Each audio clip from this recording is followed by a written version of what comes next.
Just a quick video how I kind of pre-trip the grinders in the morning before I start work. So I'm looking, especially with the FI machines, I'll check for a gap in here to see if the locks there need to be reset. And I'll go around, look at the tracks, just make sure nothing's stuck in them, and especially the rollers across the bottom. When the bearings go out, you'll see them leaking oil. Sometimes them sitting overnight, you'll see the trail of oil. Looking to see how it looks for grease. See if it needs to be touched up with the grease. Looking around the drum bearing here to see if there's any seepage. And these rollers down here in the lower conveyor, they have a tendency to eat the bearings. So I take a look at all of my tri-rollers, what we call them, like that. There's 3 rollers.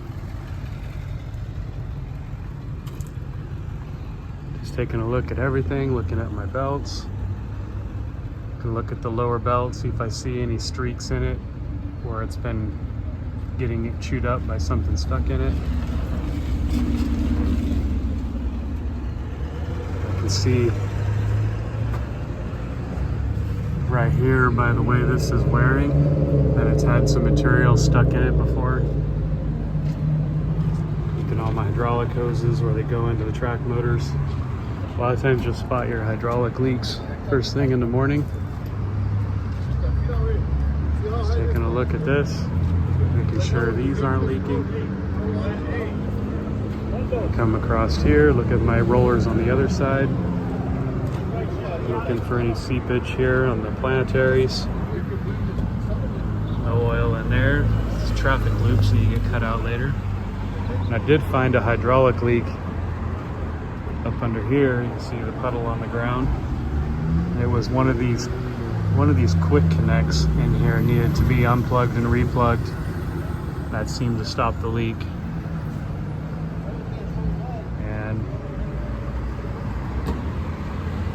Thing I like to do is fire it up and check the teeth. This one's got brand new teeth in it. I know that, I've already checked. I'll show you what I do for that in the sprayers. So I'll fire the machine up here. I've already checked the oil, obviously, under the hood. So now we got it fired up. I'm gonna open the back door. Open the back door, you're gonna unlock.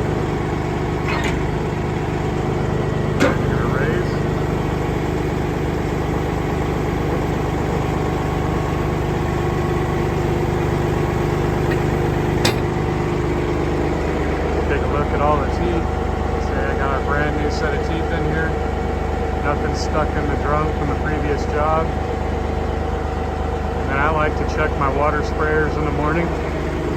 Check those. Just hit the manual button here and turn the water pump on. And I can see all my sprayers. I actually have one looks like it's not working over there. I'll clean out. Make sure my sprayers work.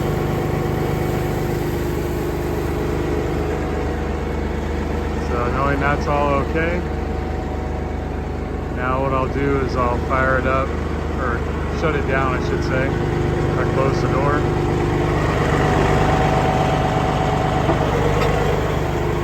I close the door and shut it down, look under the hood.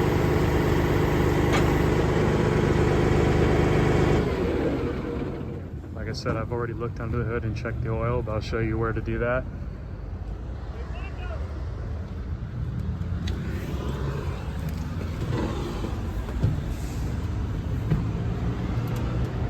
So we'll raise the hood right here.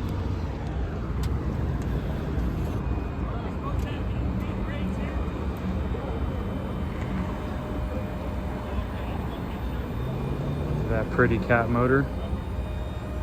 One thing about these, you get all kinds of room when you go under the hood. So we'll check the oil right here. And it was just running, so now's not a good time to check it, but I'll look for these filters sometimes will start leaking, oil filter. Just looking for anything leaking. Check that I got coolant in the sight glass. Check down behind the motor. Down in here, you want to be careful of any tree branches or anything that may have fallen in here. Sometimes leaves will get wedged in here and stuff like that, and block the radiators and the intercoolers. This machine's fairly new. It's only got about 600 hours on it, so I know everything is pretty good. So again, just looking, hydraulic level. Proper way to check your hydraulic level is to lower the machine all the way down so the side plates are touching the ground. And it should be about equal with this arrow right here. See the diagram, we're down to 0. And the oil should be right here. The machine's up in the air right now, so that's why it's lower. It can never be lower than this line right here, or you'll start sucking air and that's not good. So that's it, pretty much how I pre-trip the grinder in the morning. Obviously, if there was any errors, they'd be popped up on the screen. If there was any codes, I can cycle through this, make sure all my cameras are working. Back camera, back door, left side, front and rear, and between the front tracks. So all of my cameras are working. And I can see my conveyor camera is working here, but it's upside down because it's folded. And that's about it. Make sure none of the switches are broke off. Again, we kind of share these machines, so sometimes you'll get it and something isn't right. So that's it. If you find my videos valuable, helping you out, please pass the word along and like and subscribe. And of course, check out the website asphaltmillingpro.com. You'll find some good articles there, and you can sign up for my cheat sheets and newsletters there. That way you stay up to date with all the new stuff coming out, new videos, and also my live streams. My job today consists of going down 22 inches.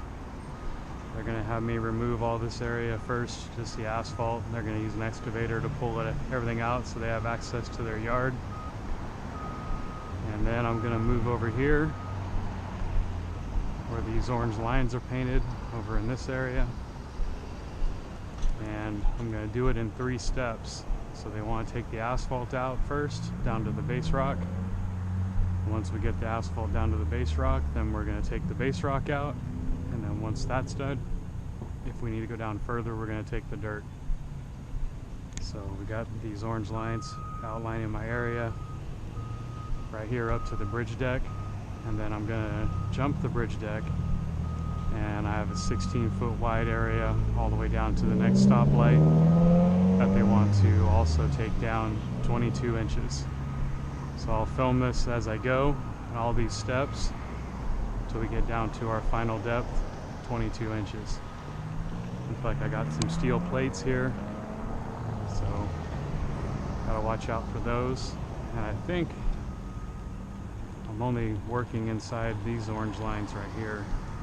I have to double check with the foreman here what exactly they want. So next video will be showing the first stages of this. Get a little bit of POV stuff, how we run the machine.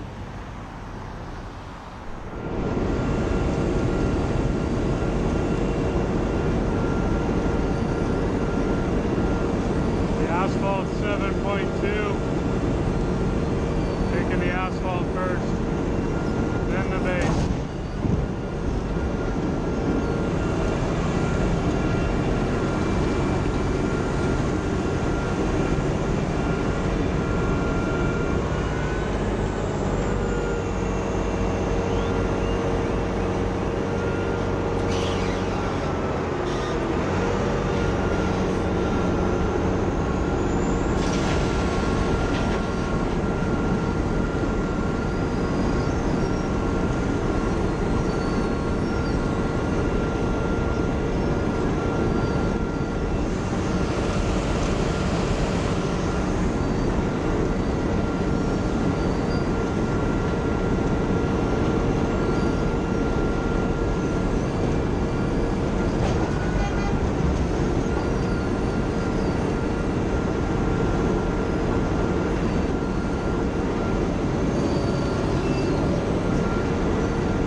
It doesn't give me much warning. I'll see if I can get one more.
Gotta go underneath and right over here.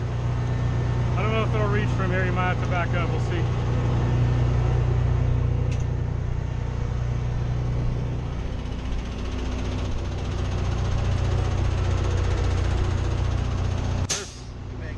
We got it. So it's ended up being around 5 inches of asphalt, and the rest is base rock. So see the edge right here.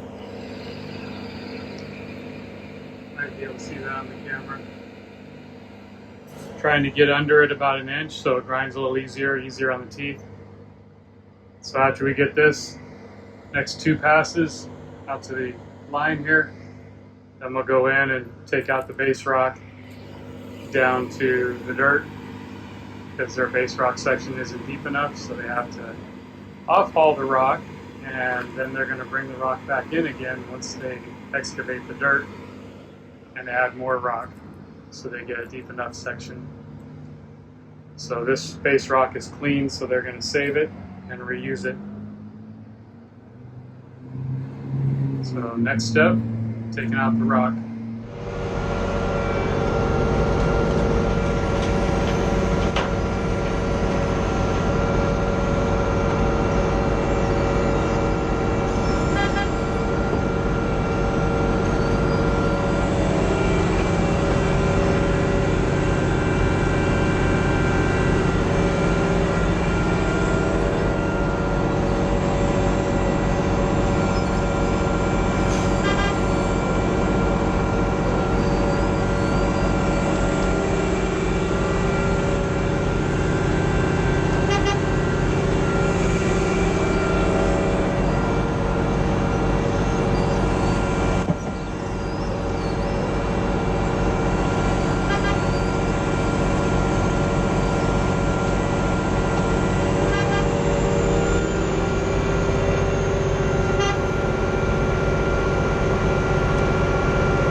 Just a little tip, whenever you gotta leave a skinny pass, cut out sharp enough like that so you have a ramp for your front track.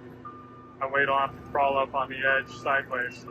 Now we're taking out the dirt, so you measure in there about another 7 inches. And we're running 1.4 cross slope up from the curb to make grade in the dirt.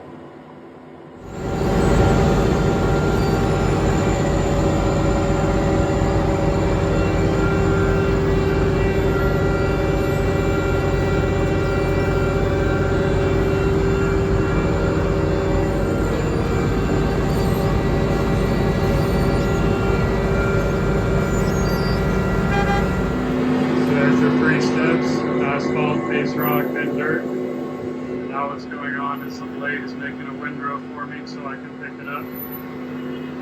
All the excess material. Look back there, you see all the excess material they're putting out in the middle. And I go over at 0, and pick it up. That way they don't have to scoop it out.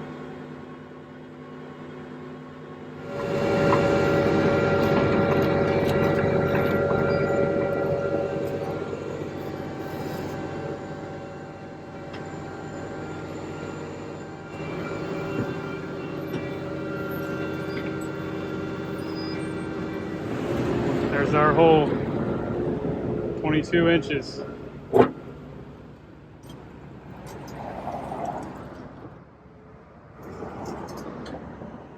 Nice and clean. Blade's barely generating any material after I ate that windrow.